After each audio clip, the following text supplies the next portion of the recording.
Welcome to morning bulletin. ఇక వార్త వివరాల్లోకి వెళ్తే టీడీపీ ప్రభుత్వం ప్రవేశపెట్టాలని యోచిస్తున్న ఫేక్ న్యూస్ చట్టంపై వైఎస్ఆర్సీపీ తీవ్ర స్థాయిలో స్పందించింది. పార్టీ ప్రధాన కార్యదర్శి పొన్నవూరు సుధాకర్ రెడ్డి మాట్లాడుతూ చంద్రబాబు తీసుకురావాలని ప్రయత్నిస్తున్న చట్టం ఖచ్చితంగా రాజ్యాంగబద్ధం కాదని అన్నారు. ఫేక్ న్యూస్ చట్టం వస్తే టీడీపీ ఆధ్వర్యంలో నడుస్తున్న ఐటీడీపీ తెలుగుదేశం ఫేక్ ఫ్యాక్టరీలే మొదట ముద్దాయిలు అవుతాయని వ్యాఖ్యానించారు. ఇప్పుడు ఒక్కొక్కటి కానీ చదవదలుచుకుంటే కాలాతీతం అయిపోద్ది. మీరు స్ప్రెడ్ చేసినటువంటి ఏది నిజం ఏది అబద్ధం ఉండే చట్టాలు చాలండి. ఆ చట్టాలు దుర్వినియోగం పరుస్తున్నారని మా ఆవేదన. ఉండే చట్టాలను కూడా నిజంగా మిస్ఇన్ఫర్మేషన్ పెట్టి బూతులు పెడితే ఖచ్చితంగా ఖండిస్తాం, కోర్టులు తీసుకుపోతాం, పోలీస్ స్టేషన్లు తీసుకుపోతాం, శిక్ష ప్రయత్నిస్తాం. ఆ చట్టాల పరిధిలో మాత్రమే. మీ ఫ్యాక్టరీల్లో, మీ ఫేక్ ఫ్యాక్టరీల్లో ప్రతిరోజు తయారవుతున్నటువంటి ముడి సరుకు, ఫైనల్ సరుకు, వాటి మీద కూడా చర్చిస్తాం, వాటి మీద కూడా ఆదేశించండి కేసులు పెట్టమని. అప్పుడు మీ నిజాయితీ బయటపడద్ది. ఎనిబడి ఎవరైనా ఈ విధంగా అణిచివేత ధోరణితో ప్రభుత్వాన్ని నడపలేరు. అణిచేస్తారు, చట్టాలు ఉంటాయి. ప్రతి దేశంలో కూడా డెమోక్రసీ వర్ధిల్లాలంటే చట్టాలు సమంగా అమలుపరచాలి. డ్రకోనియన్ లాసుని ఏ దేశంలో కూడా, దుర్మార్గమైన క్రూరమైన చట్టాలు ఏ దేశంలో ఉన్నా కూడా ఆ దేశంలో డెమోక్రసీ కూలిపోయి, ఆ ప్రభుత్వాలు కూలిపోయినాయి. వద్దు, లెట్ us లవ్ డెమోక్రసీ. ఇటువంటి ప్రయత్నాలు చేయొద్దు. చేస్తే లీడ్ అవుద్దేమని భయపడుతున్నా నేను. వద్దు వద్దు వద్దు, let's not do that. Let us confine ourselves to the constitution of India. Let us confine to the writ of this honourable courts and let us confine to a fair governance. ఏ ప్రభుత్వం కానీ చరిత్రలో ప్రజా వ్యతిరేకతతో ఎవరు పాలించలేరు. It can be done for some time, but it cannot be done for all the time. Annamayya జిల్లాలో ₹1 కోటి విలువైన సారా ముడి సరుకు పట్టుబట్టడంపై వైఎస్ఆర్సీపీ తీవ్ర స్థాయిలో స్పందించింది. రాష్ట్ర అధికార ప్రతినిధి కారుమూరి వెంకటరెడ్డి మాట్లాడుతూ అక్రమ మద్యం తయారీ కేంద్రాలతో రాష్ట్రం అడ్డాగా మారిందని ఆరోపించారు. ఇంకా దొరకని సరుకు ఎంతో ఉందని, ఎన్ని ప్రాంతాల్లో ఇలాంటి డెన్లు నడుస్తున్నాయో ఎవరికీ తెలియదని అన్నారు. ముఖ్యమంత్రి చంద్రబాబు పాలనలో ఆంధ్రప్రదేశ్ ను మధ్యాంధ్రప్రదేశ్ గా మార్చేశారని విమర్శించారు. దానికి ఒక ఉదాహరణ, 9 మందిని అదుపులో తీసుకున్నారు. సాక్షాత్తు తెలుగుదేశం పార్టీ మంత్రి రామ్ ప్రసాద్ రెడ్డి అనుచరులుగా పోలీసులు గుర్తించడం జరిగింది. దీంట్లో మరీ ముఖ్యంగా తంబాలపల్లి తెలుగుదేశం పార్టీ ఇన్ఛార్జ్ గా ఉన్నటువంటి జయచంద్రారెడ్డి బావమరిది గిరిధర్ రెడ్డి కనుసన్నల్లో ఈ అక్రమ మద్యం తయారు చేస్తూ దీన్ని సరఫరా చేస్తున్నట్టుగా కూడా. ఈ సరఫరా ఎక్కడ? కదిరి, అన్నమయ్య జిల్లా, అలానే చిత్తూరు జిల్లాలకి ఈ నకిలీ మద్యాన్ని సరఫరా చేస్తున్నట్టుగా పోలీసులు గుర్తించారు. చంద్రబాబు నాయుడు గారు తెర ముందు నీతి వాక్యాలు మాట్లాడుతూ ఉంటాడు, తెర వెనక చేసేటువంటి ఇలాంటివన్నీ, ఈ అక్రమ వ్యాపారాలన్నింటికి చంద్రబాబు నాయుడు గారి కనుసన్నలోనే జరుగుతుంది. ఆంధ్రప్రదేశ్ రాష్ట్ర ప్రభుత్వంలో ముఖ్య నేతగా ఉన్నటువంటి ఈ నేతల కనుసన్నల్లో కోట్లాది రూపాయల మద్యం ప్రతి నెల అక్రమ వ్యాపారం జరుగుతూ ఉంది. దీని ద్వారా వేల కోట్ల రూపాయలు వీళ్ళు వెనకేసుకుంటా ఉన్నారు. ఇలా వెనకేసుకోవడమే కాకుండా ఇలాంటి అక్రమ మద్యాన్ని తయారు చేసి సరఫరా చేసి బెల్ట్ షాపుల ద్వారా అమ్మటం ద్వారా వేలాది మంది ప్రాణాలను తీయటానికి వీళ్ళు కంకణం కట్టుకున్నారని తెలుస్తుంది. ఖచ్చితంగా దీని మీద సిబిఐ ఎంక్వైరీ జరగాలి. వేల కోట్ల రూపాయల అక్రమ మద్యాన్ని తయారీ చేస్తుంది ఒక ప్రభుత్వ కనుసన్నల్లో అంటే ఇది ఇంతకంటే నీచమైనటువంటి పని ఇంకోటి ఉండదు. ప్రజల ప్రాణాలని మద్యంతో తీస్తా ఉన్నారంటానికి ఈ రోజు దొరికినటువంటి ₹1 కోటి అక్రమ మద్యమే దానికి నిదర్శనం. ఖచ్చితంగా దీని మీద సిబిఐ ఎంక్వైరీ జరగాలని చెప్పి వైఎస్ఆర్ కాంగ్రెస్ పార్టీ డిమాండ్ చేస్తా ఉంది. హైదరాబాద్ హెచ్ఐసిసిలో జైన్ ఇంటర్నేషనల్ ట్రేడ్ ఆర్గనైజేషన్ ఆధ్వర్యంలో జిటో కనెక్ట్ సదస్సు ప్రారంభమైంది. ఈ కార్యక్రమాన్ని రక్షణ శాఖ మంత్రి రాజ్నాథ్ సింగ్ ప్రారంభించారు. భారత్ ప్రపంచ తయారీ కర్మాగారంగా మారే రోజు దగ్గరలోనే ఉందని విశ్వాసం వ్యక్తం చేశారు. దేశ జనాభాలో 0.5% మాత్రమే ఉన్న జైన్లు 24% పన్నులు చెల్లిస్తున్నారని వివరించారు. ప్రధాని మోదీ నాయకత్వంలో టాయ్స్ నుంచి ట్యాంక్ వరకు భారత్లోనే తయారవుతున్నాయని తెలిపారు. జీఎస్టీ సంస్కరణలతో ధరలు తగ్గించడం మోదీ ప్రభుత్వ ఘనతేనని కేంద్ర మంత్రి కిషన్ రెడ్డి పేర్కొన్నారు. इंडियन प्रोडक्ट्स की ग्लोबल एक आइडेंटिटी बनाने में भी कामयाबी हासिल की है। 2021 में मोदी जी ने the India Toy Fair 2021 में टॉयज इंडस्ट्रीज में वोकल फॉर लोकल का आह्वान उन्होंने किया था। आज हम 153 कंट्रीज को भारत में बने खिलौनों को एक्सपोर्ट कर रहे हैं। अब प्रधानमंत्री जी ने वोकल फॉर लोकल के साथ साथ लोकल फॉर ग्लोबल का भी एक उन्होंने नारा दिया है, लोकल फॉर ग्लोबल का भी उन्होंने आह्वान किया है, यानी भारत का सामान अब दुनिया भर में भेजा जाएगा। आज टॉयज से लेकर टैंक तक भारत सब कुछ बना रहा है। आज भारत दुनिया का मैन्युफैक्चरिंग हब बनने की ओर तेजी से आगे बढ़ चला है। वह दिन दूर नहीं जब इंडिया फैक्ट्री ऑफ वर्ल्ड बनकर उभरेगा और यह सब मुमकिन होगा। आज भारत इन्वेस्टमेंट के लिए एक डेस्टिनेशन है। हमारे आजू बाजू देशों का स्थिति क्या है? दुनिया में हम सबसे बड़ा कंट्री है, दुनिया को हम शासित करने वाले देश का स्थिति कैसा है? भारत को हंड्रेड्स ऑफ इयर्स राज करके जो 1947 में भारत से चले गए, वैसे कंट्री को भी हम पीछे हटाकर आज हम भारत 4th लार्जेस्ट इकोनॉमी बनकर उभर के आ रहे। मोदी जी के नेतृत्व में कम समय में हम 3रा लार्जेस्ट इकोनॉमी बनकर हम आगे आएंगे। इसके लिए मैं आप लोगों से अनुरोध करता हूं, दुनिया में जितने भी एंटरप्रेन्योर्स है सभी लोगों को भारत को बुलाना, भारत का इन्वेस्टमेंट का डेस्टिनेशन बनाना, भारत को एक विकसित भारत को एक आत्मनिर्भर भारत बनाने के लिए हम सब मिलकर काम करने का जिम्मेदारी है। We are looking at future. We are building the future city, which will be the green city for tomorrow. We are building a exclusive artificial intelligence city, AI city, to imbibe, inculcate, embrace, and integrate AI into all streams of our technology, to all streams of our industry. I mean to say, is not just a city to invest in. It is a philosophy you all should believe in. A growth with values, a growth with ethics, a growth which values wealth and wisdom too. అమరావతిలోని ఎన్టీఆర్ భవన్లో గుంటూరు పశ్చిమ MLA Galla Madhavi media సమావేశం నిర్వహించారు. ఈ సందర్భంగా మాట్లాడుతూ చంద్రయ్య కుటుంబానికి న్యాయం జరగకుండా వైసీపీ ప్రభుత్వం అడ్డుకుంటోందని తీవ్ర స్థాయిలో ఆరోపించారు. న్యాయపరమైన అంశాలను కూడా లెక్క చేయకుండా అధికార పార్టీ ఒత్తిడి తెస్తోందని మండిపడ్డారు. ఇవి బులెటిన్ అప్డేట్స్. మరో బులెటిన్ లో మళ్ళీ కలుద్దాం. మరిన్ని అప్డేట్స్ కోసం చూస్తూనే ఉండండి TG5 న్యూస్. మీద ఆయన్ని బండరాళ్లతో మోపి హతమార్చిన సంఘటన ఈ రోజుకి కూడా కళ్ళంపట నీళ్లు తెప్పించే పరిస్థితికి వైసీపీ ప్రభుత్వం బీసీల పట్ల చేసిన దాష్టికాన్ని గుర్తు చేస్తూనే ఉన్నాయి, నిదర్శనంగానే నిలుస్తూ ఉన్నాయి. ఆ చంద్రయ్య కుటుంబానికి కూటమి ప్రభుత్వం ఏర్పడిన తర్వాత న్యాయం చేయాలి అని చెప్పి ఆయన కుమారుడికి ప్రభుత్వ ఉద్యోగం ఇవ్వాలి అని చెప్పి మన శాసన మండలిలో బిల్లు ప్రవేశపెడితే మరి బొత్స సత్యనారాయణ గారు దాన్ని ఆ కుటుంబ సభ్యులకి ఎవరికీ కూడా ప్రభుత్వ ఉద్యోగం ఇవ్వాల్సిన పరిస్థితి లేదు, ఇవ్వకూడదు అని చెప్పి నిర్దాక్షిణ్యంగా ఆయన ఖండించిన తీరు ఎంతో హేయంగా ఈరోజు మన ముందు నిలుస్తుంది. నా బడుగు బలహీన వర్గాలు, నా బీసీ ప్రజలు అని చెప్పుకొస్తున్న జగన్మోహన్ రెడ్డి వైఖరి ఈరోజు ఎలా కనిపిస్తుందంటే మరి బొత్స సత్యనారాయణ గారి మాటలు జగన్మోహన్ రెడ్డి గారు మాత్రమే ఇలా మాట్లాడిచ్చారా అన్నదానికి అద్దం పట్టేలాగా ఉన్నాయి. ఈరోజు చంద్రయ్య బీసీ వర్గానికి చెందాడు కాబట్టే ఈరోజు ఈ బిల్లుని వ్యతిరేకించాడు అన్నది చాలా స్పష్టంగా ఈరోజు మనకి కనిపిస్తూ ఉంది. అదేవిధంగా శాసన మండలి సాక్షిగా బీసీల ప్రగతిని జగన్మోహన్ రెడ్డి డైరెక్షన్లో బొత్స సత్యనారాయణ గారు అడ్డుకున్నది వాస్తవం కాదా అని చెప్పి ఈరోజు నేను వాళ్ళని ప్రశ్నిస్తూ ఉన్నాను. చంద్రయ్య కుమారుడి ప్రభుత్వ ఉద్యోగం రాకుండా అడ్డుకోవడం బీసీలను నిజంగా అవమానం చేసిన తీరు కూడా చాలా స్పష్టంగా కనిపిస్తుంది. ఇది అందరూ కూడా గమనించాల్సిన విషయంగా నేను భావిస్తూ ఉన్నాను. జగన్మోహన్ రెడ్డి పెత్తందారి పోకడలు ఈ సంఘటన ద్వారా చాలా సుస్పష్టంగా మనందరికీ కూడా కనిపిస్తూ ఉన్నాయి. బీసీల ప్రగతిని అడ్డుకున్న వీరికి రాజకీయ సమాధి చేసేది బీసీలే అన్న సంగతి మాత్రం గుర్తుపెట్టుకోవాల్సిందిగా నేను అందరు రాష్ట్ర ప్రజల్ని కోరుకుంటూ ఉన్నాను.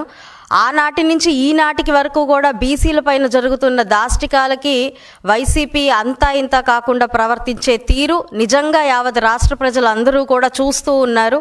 మొన్నటికి మొన్న మా వడ్డెర సోదరుల మీద జరిగిన దాడులు కానివ్వండి, మరి ఒక 15 రోజుల క్రితం నాడు మా రజక సోదరుల మీద కులము జాతి పేరు పెట్టి చేస్తున్న దాడిని కానివ్వండి, ఇవన్నీ కూడా వైసీపీ అడ్డగోలు నాయకత్వానికి నాయకులకి నిదర్శనంగా కనిపిస్తున్నాయి. అన్నీ కూడా యావత్ రాష్ట్ర ప్రజలందరూ కూడా చూస్తూనే ఉన్నారు.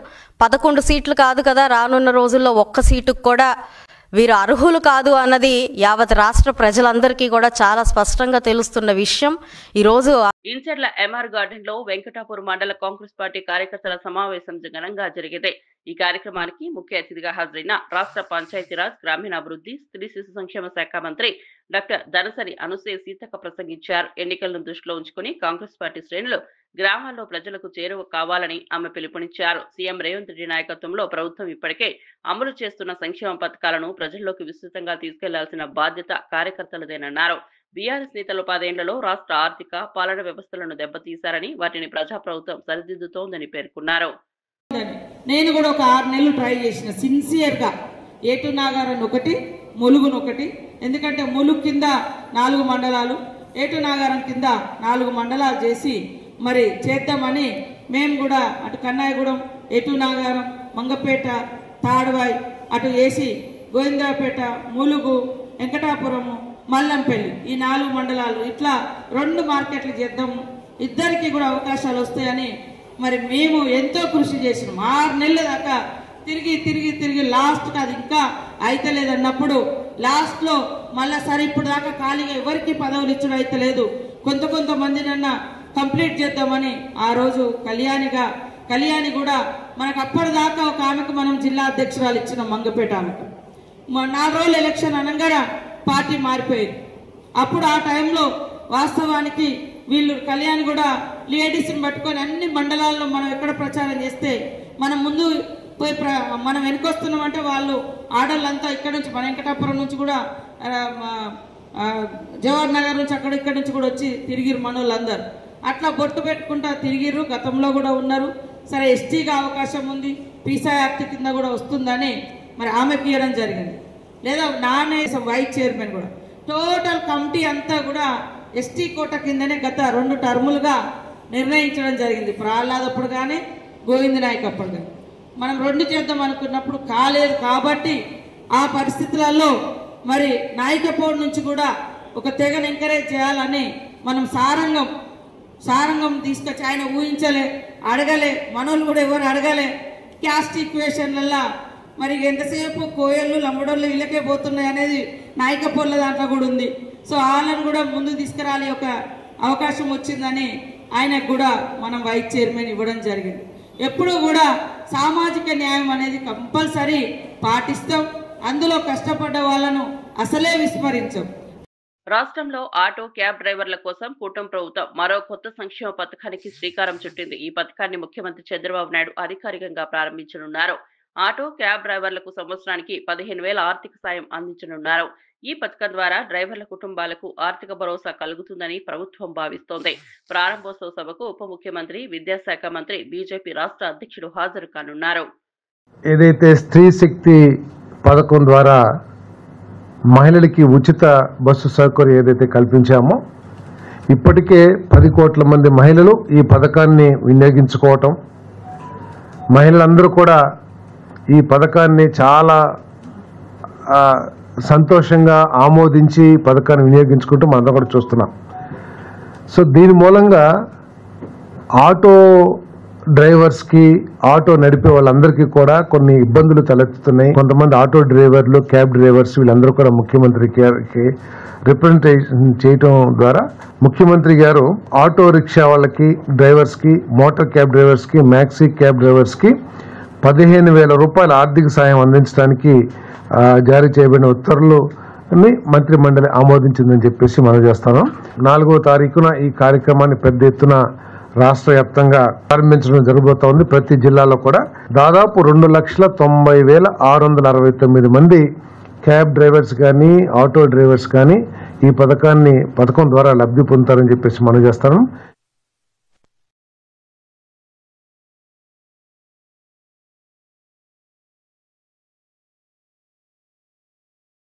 2016-17లో ల్యాండ్ అక్విజిషన్ ద్వారా తీసుకోవాలని చెప్పేసి నిర్ణయించడం జరిగింది. ల్యాండ్ అక్విజిషన్ యాక్ట్ ఏదైతే ఉందో ఆ యాక్ట్ ప్రకారం 191.62 ఎకరాలకి అవార్డు కూడా పాస్ చేయడం జరిగింది. 369.23 ఎకరాలు ఆ రైతులే మళ్ళీ పూలింగ్లో ఇస్తామని చెప్పేసి ముందుకొచ్చి పూలింగ్లో ఇవ్వటం జరిగింది. తర్వాత 1197.37 ఎకరాలు ల్యాండ్ ఎక్విజిషన్ నుంచి విత్డ్రా చేసుకుంది ప్రభుత్వం. ఇది ఫిబ్రవరి 2024లో ఆనాటి వైఎస్ఆర్ కాంగ్రెస్ ప్రభుత్వం. ఈ ల్యాండ్ ఎక్విజిషన్ విత్డ్రా చేసుకున్నా పర్లేదు, ఏదైతే అడ్డంకులుగా ఉన్నాయో, సపోజ్ మనం ఒక రోడ్డు వేస్తున్నాము, ఆ రోడ్డుకి ఒక చివరో లేకపోతే మధ్యలోనో ఏదో ఒక ప్రాంతంలో ఏదైనా భూమి అడ్డం ఉంది, ఇటువంటి భూమి ఉంటే మళ్ళీ ల్యాండ్ ఎక్విజిషన్ ప్రపోజల్ ఇచ్చి ఆ ల్యాండ్ని తీసుకోవచ్చు అని చెప్పేసి మనం లీగల్గా అంతా కూడా స్క్రూటినీ చేసిన తర్వాత ఉన్నదాన్ని విత్డ్రా చేసుకుని 343.36 ఎకరాలు ఏదైతే ఉందో ఇంకా విత్డ్రా చేసుకుని, గత ప్రభుత్వం విత్డ్రా చేయని ల్యాండ్ ఎక్విజిషన్ విత్డ్రా చేయని భూమి ఏదైతే ఉందో విత్డ్రా చేసి ఎక్కడెక్కడైతే అడ్డంకిగా మారిందో అమరావతి అభివృద్ధికి, సపోజ్ ఏదన్నా కాంప్లెక్స్ కడుతున్నాము, దాంట్లో ఒక 5 ఎకరాలు అడ్డంకిగా ఉంది, దాన్ని ల్యాండ్ ఎక్విజిషన్ కింద మళ్ళీ నోటిఫై చేసి తీసుకోవచ్చు అని చెప్పేసి లీగల్ ఒపీనియన్ తీసుకుని అడ్వకేట్ జనరల్ సూచన ప్రకారం దాన్ని విత్డ్రా చేస్తున్నామని చెప్పేసి మనం చేస్తాం. ఆ ప్రతిపాదన కూడా ఆమోదించడం జరిగింది. అలయ్ వలయ్ కార్యక్రమంలో మాజీ మంత్రి ఈటెల రాజేందర్ దత్తన్న సేవలను కొనియాడారు. మానవత్వానికి ప్రతిరూపంగా నిలిచే సత్తా దత్తన్నకే ఉందని ఆయన అన్నారు. పార్టీలకు అతీతంగా అన్ని వర్గాల నేతలను ఒకే వేదికపై తీసుకురావడంలో దత్తన్న ప్రత్యేకత ఉందని పేర్కొన్నారు. దత్తన్న గొప్పతనం తెలిసి తనకు ఆశ్చర్యం కలిగిందని తెలిపారు. కలిగించుకుంటున్న ఈ రోజులలో ఒక పార్టీ నాయకులు ఇంకొక పార్టీ నాయకులతో మాట్లాడమే నేరంగా పరిణిస్తున్నటువంటి ఈ రోజులలో అన్ని పార్టీల నాయకులను ఒక వేదిక మీద తీసుకెళ్ళేటువంటి సత్తా శక్తి ఒక దత్తన్నకు మాత్రమే దక్కింది. దత్తన్న, నేను గతంలో బయట ఉన్నప్పుడు దత్తన్న గొప్పతనం తక్కువ తెలుస్తుండే, కానీ మల్కాజిగిరి పార్లమెంట్ సభ్యులు అయిన తర్వాత దత్తన్న యొక్క ఆచరణ, ఆయన వ్యవహార శైలి, ఆయన పనితీరు, ఆయన మనుషులను ప్రేమించే పద్ధతి చూసిన తర్వాత దత్తన్న ఇంత గొప్పవాడా అని చెప్పి నేనే అబ్బురపడ్డా. మాలాంటి వాళ్ళం దత్తన్న లాంటి ఆ మానవ సంబంధాల అల్లికని, దత్తన్న లాంటి మానవతావాదిని, దత్తన్న పేదోళ్ళు ఎక్కడ చేతితే ఎక్కడ గొంతెత్తితే నేనున్నా అని చెప్పే దత్తన్న వారి యొక్క ఆచరణ మాకు కూడా ఒక ఆదర్శంగా కావాలని చెప్పి కోరుకుంటా ఉన్నా. ఈరోజు మన సంస్కృతి, మన సాంప్రదాయాలు అడుగంటుతున్న ఈ రోజులలో మన సంస్కృతి సాంప్రదాయాన్ని సమున్నతంగా నిలిపేటువంటి బాధ్యత నిర్వహిస్తున్న దత్తన్నకు అభినందన తెలియజేస్తూ, వారికి ధన్యవాదాలు తెలియజేస్తూ నమస్కారం. భారత్ మాతాకి, భారత్ మాతాకి. ఈ కార్యక్రమంపై మంత్రి పొన్నం ప్రసంగించారు. రాజకీయంగా ఎన్నో అంశాలపై వాదోపవాదనలు జరిగే నేతలు కూడా ఐక్యంగా ఒకే వేదికపై వచ్చి తెలంగాణ సంస్కృతి సాంప్రదాయాలకు భవిష్యత్ తరాలకు అందించే గొప్ప కార్యక్రమం అలయ్ వలయ్ అని అన్నారు. ఈ వేదిక సమాజంలో ఐకమత్యాన్ని పెంపొందించడంలో కీలక పాత్ర పోషిస్తోందని, రాజకీయ భేదాభిప్రాయాలకు అతీతంగా అందరినీ కలిపే వేదికగా నిలుస్తోందని మంత్రి పొన్నం పేర్కొన్నారు. వచ్చే తరం తెలుసుకోవాలని దసరా మరునాడు అలాయ్ బలాయ్ పేరు మీద కార్యక్రమం నిర్వహిస్తున్నటువంటి పెద్దలు దత్తాత్రేయ గారి, అదేవిధంగా సోదరిమణి ఈరోజు ఈ కార్యక్రమానికి నాయకత్వం వహిస్తున్నటువంటి విజయలక్ష్మి గారు, వేదిక మీద ఉన్న పెద్దలు, ఇక్కడికి విచ్చేసినటువంటి హైదరాబాద్ రాష్ట్రానికి సంబంధించి, అంటే హైదరాబాద్తో పాటు రాష్ట్రంలో వివిధ ప్రాంతాల నుంచి విచ్చేసిన పెద్దలకు, పాత్రికేయులకు అందరికీ కూడా దసరా పండుగ విజయదశమి శుభాకాంక్షలు. అదేవిధంగా దత్తన్న పక్షాన కూడా అలాయ్ బలాయ్ శుభాకాంక్షలు. ఆనాడు తెలంగాణ ఉద్యమంలో తెలంగాణ రాజకీయ పార్టీల ఎజెండాతోటి ఎవరికి దారి వారే యమునా తీరే అని ఒక్కొక్క నినాదంతో పోయే సందర్భంలో తెలంగాణకు ఒక నినాదం, ఐక్యంగా తెలంగాణ సాధనకు అందరూ కలిసి ఉండాలని, దాంతో పాటుగా తెలంగాణ వంటకాలు కావచ్చు, సాంప్రదాయం కావచ్చు, సంస్కృతి కావచ్చు, ఆచారాలు కావచ్చు, మన భాష కావచ్చు, తెలంగాణ యొక్క విధి విధానాలు మొత్తంగా భవిష్యత్తుకు ఉండాలి, మార్గదర్శకత్వంగా వచ్చే యువతరానికి చెప్పి ఈ అలాయ్ బలాయ్ కార్యక్రమాన్ని నిరంతరంగా ప్రతి దసరా మరణ నిర్వహించేటువంటి ఒక ఆనవాయితీగా మరి దత్తాత్రేయ గారు తీసుకున్నారు. ఈసారి విజయలక్ష్మి గారి నాయకత్వంలో అందరూ కూడా రాజకీయాలకు ఇక్కడ గమ్మత్ ఏంటంటే బయటికి వెళ్తే సభలోనో లేదా అంశాల మీదో కత్తులు తీసుకున్నట్టుగా కొట్లాడుకునే వాళ్ళు కూడా ఇక్కడికి రాగానే తెలంగాణ రాష్ట్ర అభివృద్ధి, తెలంగాణ ప్రజల ఆకాంక్షలు, తెలంగాణ సాంప్రదాయం, తెలంగాణ యొక్క గౌరవ మర్యాద భవిష్యత్ తరానికి ఇవ్వాల్సినటువంటి ఆలోచనకు అనుగుణంగా అందరూ కలిసిమెలిసి ఉండేటువంటి ఒక గొప్ప సాంప్రదాయాన్ని ఇచ్చేటువంటి కార్యక్రమమే అలాయ్ బలాయ్. ఈ అలాయ్ బలాయ్ కార్యక్రమం ద్వారా తెలంగాణలో అన్ని జిల్లాల్లో రేపు రాబోయే స్థానిక సంస్థల ఎన్నికల్లో కూడా ఎన్నికలు ఒక పోటీ, కానీ రాజకీయ వాతావరణంలో ఎక్కడా లేని ఒక హింసా పద్ధతి లేని విధంగా శాంతియుతంగా ప్రజల అభిప్రాయాన్ని కోరుకునే విధంగా ఉండాలని. విశాఖపట్నంలో చైన్ స్నాచింగ్ కేసుల్లో నిందితులుగా ఉన్న యూపీ బావేరియా గ్యాంగ్ పై పోలీసులు పెద్ద ఎత్తున దాడి చేశారు. ఈ సందర్భంగా క్రైమ్ డీసీపీ లతా మాధురి మీడియాతో మాట్లాడుతూ గ్యాంగ్ లో కీలక నిందితుని అరెస్ట్ చేసినట్లు తెలిపారు. అతని మీద 22 క్రిమినల్ కేసులు నమోదై ఉన్నాయని చెప్పారు. ఈ గ్యాంగ్ కరడుగట్టిన నేరస్తులని, చోరీ జరిగిన 24 గంటల్లోనే వారిని గుర్తించామని వెల్లడించారు. బైక్స్, బంగారం దొంగతనాలకు పాల్పడిన వీరు మొత్తం 7 చైన్ స్నాచింగ్లలో భాగమని తెలిపారు. రాబరీస్, చాలా రకాల అఫెన్సెస్ లో ఉన్న సెన్సేషనల్ కేసెస్ లో ఉన్న బవేరియా గ్యాంగ్ ని వైజాగ్ సిటీ పోలీస్ అరెస్ట్ చేయడం జరిగింది. వీళ్ళు సెప్టెంబర్ 17వ తారీఖున సిరీస్ ఆఫ్ అఫెన్సెస్ చేశారు వైజాగ్ సిటీలో. 7 స్నాచింగ్స్, 2 బైక్ అఫెన్స్లు కూడా చేసి అది ఒక సెన్సేషన్ లాగా అయ్యింది వైజాగ్ సిటీలో. సో ఇమీడియట్గా వైజాగ్ క్రైమ్ పోలీస్ వీళ్ళని విత్ ఇన్ 1 day 24 hours వీళ్ళు ఎవరనేది ఐడెంటిఫై చేశారు. అట్లాగే ఈ gang, particular gang other state gang అని తెలుసుకొని వాళ్ళని ఫాలో అవడం జరిగింది. మా team, Vizag city crime team, Kancharpalem inspector గారు and Kancharpalem SI and 1 town SI వీళ్ళందరి టీం కూడా ఉత్తరప్రదేశ్ కూడా వెళ్ళడం జరిగింది. బవేరియా గ్యాంగ్ మెంబర్స్ని అందరినీ ఐడెంటిఫై చేసి వాళ్ళని అందులో మెయిన్ బ్రెయిన్ ఎవరైతే ఉన్నారో అతన్ని ఈరోజు మీ ముందు ప్రవేశపెట్టడం కూడా జరుగుతుంది. ఇతన్ని అరెస్ట్ చేశాము. ఇతని టీంలో, ఈ గ్యాంగ్లోని ఇంకా 3 ఉన్నారు, వాళ్ళని కూడా త్వరలోనే మేము పట్టుకుంటాము. వీళ్ళు మొత్తంగా వైజాగ్ సిటీలో 7 స్నాచింగ్స్ చేశారు. ఇనీషియల్గా 15వ తారీఖున వీళ్ళు వైజాగ్ రావడానికి ప్లాన్ వేసుకోవడం జరిగింది. 17వ తారీఖున అంటే 17th సిటీకి రావడం, ఇనీషియల్గా 2 బైకులు, ఒకటి ఎంఆర్పేట్ లిమిట్స్లో, ఒకటి 2 టౌన్ లిమిట్స్లో 2 బైకులు చోరీ చేసి వాటిని యూజ్ చేసి సిరీస్ ఆఫ్ స్నాచింగ్స్, గొలుసు దొంగతనాలు చేయడం జరిగింది. చేసి నైట్ ఏపీ ఎక్స్ప్రెస్కి వీళ్ళు ఉత్తరప్రదేశ్ వాళ్ళ సొంత ఊరికి వెళ్ళిపోవడం కూడా జరిగింది. అయితే వైజాగ్ సిటీ క్రైమ్ పోలీస్ మాత్రం వాళ్ళని క్లోజ్గా ఫాలో అయ్యి వాళ్ళని అతి చాకచక్యంగా వాళ్ళు ఎవరైనా ఐడెంటిఫై చేసి అందులో మెయిన్ లీడర్ ఎవరైతే ఉన్నారో ఈరోజు అరెస్ట్ చేయడం జరిగింది. ఇతని మీద ఇప్పుడు ఎవరినైతే మేము మీ ముందు పెట్టామో ఈ కేసెస్లో ఇతని మీద దేశం మొత్తం మీద 24 కేసులు ఉన్నాయి. ఢిల్లీలోనే, మన దేశ రాజధాని ఢిల్లీలోనే 11 కేసులు, అలాగే జమ్మూ కాశ్మీర్లోని ఇతని అదర్ గ్యాంగ్ మెంబర్స్ సౌత్ ఇండియాలో కూడా చెన్నై, బెంగళూరు ఇలాంటి ప్లేసెస్లో చేయడం జరిగింది. ఇతని మీద అయితే 24 కేసులు ఉన్నాయి. ఈరోజు అరెస్ట్ చేశాము. ఇతని పొజిషన్లో 70,000 క్యాష్ కూడా రికవరీ చేయడం జరిగింది. ఈ కేసెస్లో ఇంకా కొంత రికవరీ పెండింగ్ ఉంది. మిగిలిన గ్యాంగ్ మెంబర్స్ని కూడా త్వరలోనే మేము అరెస్ట్ చేస్తాం. ఇతను ఉత్తరప్రదేశ్ చెందిన షామ్లీ జిల్లాకు సంబంధించిన వాడండి. ఈ గ్యాంగ్ మొత్తం కూడా ఆ జిల్లాకు సంబంధించిన వాళ్ళే. ఇతని పేరు ధర్మేంద్ర. అక్కడ చాలా విలేజెస్, ఒక 6-7 విలేజెస్ అండి.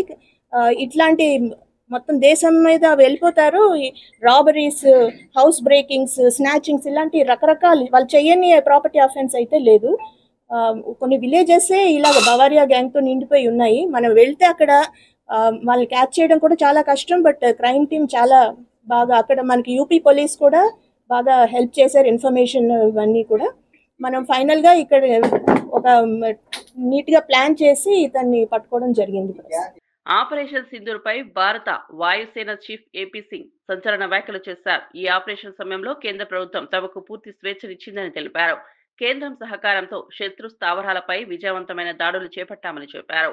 పాకిస్తాన్ కు చెందిన 4 నుంచి 5 F-16 యుద్ధ విమానాలను ధ్వంసం చేసినట్లు ఆధారాలు ఉన్నాయని స్పష్టం చేశారు. Demonstrating our commitment towards humanitarian aid in disaster relief operations or any time aid to civil authorities that is required. इस साल बहुत सारे ऐसे ओकेजन है जब भारतीय वायुसेना को ये काम करना पड़ा. बिहार, तमिलनाडु, असम, जम्मू कश्मीर, जगह जगह पे, and whether it was Assam का कोल माइन कोलैप्स या फिर सेलम का टनल रेस्क्यू या avalanche in Mana, Manipur landslide या floods in various states like Assam, Sikkim, Himachal Pradesh, सब जगह पे हमारे जहाज़ों ने, हमारे सोल्जर्स ने, हमारे गरुड्स ने along with other agencies like army, navy, NDRF, उन सब के साथ मिल के सहयोग दिया और ये काम किया है. ऑपरेशन सिंधु में इंडियन एयरफोर्स के जहाज़ों ने जो इवैक्यूएशन किया है from international crisis zone, airlifting lot of personnel and of Indian origin back to India.